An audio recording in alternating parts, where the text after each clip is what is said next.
میرے محترم ناظرین کرام، السلام علیکم ورحمۃ اللہ وبرکاتہ۔ آج میں اس ویڈیو میں رمضان کی فضیلت کے تعلق سے گفتگو کروں گا۔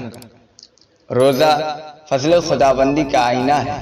اللہ کا فضل وہ خزانہ رحمت ہے کہ جسے مل جائے اس کے دین و دنیا سنور جائے۔ اللہ تعالی بے نیاز ہے، جسے چاہے اپنے فضل سے سرفراز کرے۔ اللہ تعالی چاہتا ہے کہ انسان اس کا عبادت گزار اور اطاعت شیار بندہ بنے۔ چنانچہ اللہ تعالیٰ نے انسان میں صفات بندگی پیدا کرنے کے لیے تحفتاً کچھ فرائض حضرت انسان کے ذمے لگائے ہیں۔ روزہ بھی انہی فرائض میں سے ایک ہے۔ روزہ روح کی غذا ہے۔ اللہ اور بندے کے درمیان جو معمولی سا حجاب ہے، روزہ اسے بے نقاب کرنے کا چارہ ساز ہے۔ گویا روزہ اللہ اور بندے کی ملاقات کا دروازہ ہے۔ جو مسلمان اپنے تن کو اس دروازے سے گزارتا ہے، اللہ اس کا ہو جاتا ہے۔ پھر اللہ اسے کہتا ہے کہ تو میرا ہے اور میں تیرا ہوں۔ گویا جسے اللہ مل گیا، دنیا اس کے تابع ہو گئی۔ جن بندوں کے روزوں سے اللہ خوش ہوا، انہیں ولی، غوث اور قطب ابدال کر دیا۔ اے بندو، روزہ کے فضائل تو کیا جانے؟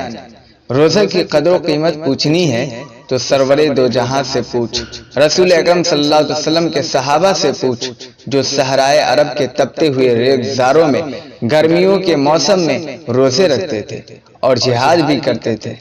اللہ ان کی نمازوں اور اعمال صالح سے اتنا خوش ہوا کہ قرآن مجید میں اس آیت مبارکہ کا نزول ہوا کہ اللہ ان سے راضی ہوا اور وہ اپنے اللہ سے راضی ہوئے۔ روزہ عشق مصطفیٰ صلی اللہ علیہ وسلم کا زینہ ہے، حتیٰ کہ روزہ کی بدولت کئی اولیاء کرام کو ولایت ملی۔ اسی لیے حضرت جنید بغدادی نے فرمایا ہے کہ روزہ آدھی طریقت ہے، چنانچہ سالکان حق و صداقت روزہ ہی کے ذریعے اپنے مالک و خالق کو خوش کرتے ہیں اور رضائے الہی حاصل کرتے ہیں۔ روزے کے پس پردہ بے شمار دینی دنیاوی حکمتیں ہیں اور ایسے رموز ہیں جو صرف روزہ دار کو حاصل ہوتے ہیں۔ اسی لیے اللہ کے محبوب بندے کثرت سے نفلی روزے رکھ کر ہی فضل ربانی تلاش کرتے ہیں۔ یہی وجہ ہے کہ ملت اسلامیہ پر روزہ فرض ہوا۔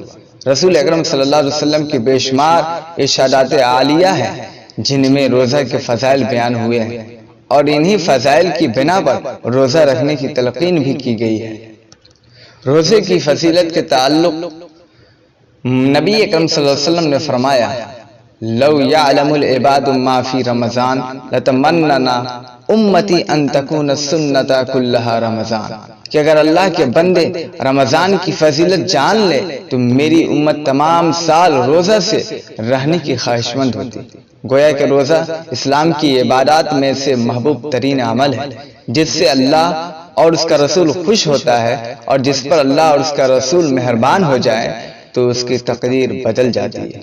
روزہ عشق مصطفیٰ کا وہ جام ہے جسے پینے سے مجلس محمدی میں حضوری کا مقام ملتا ہے، اور روزہ ہی مقام حضوری سے عرش معلیٰ کی جلوہ گاہ تک پہنچاتا ہے، جہاں سے ولی کو فنا فی اللہ اور بقا باللہ کے مراتب ملتے ہیں۔ حتیٰ کہ روزہ اللہ اور بندے کے درمیان ایسا راز ہے جس کی قدر اللہ ہی جانتا ہے۔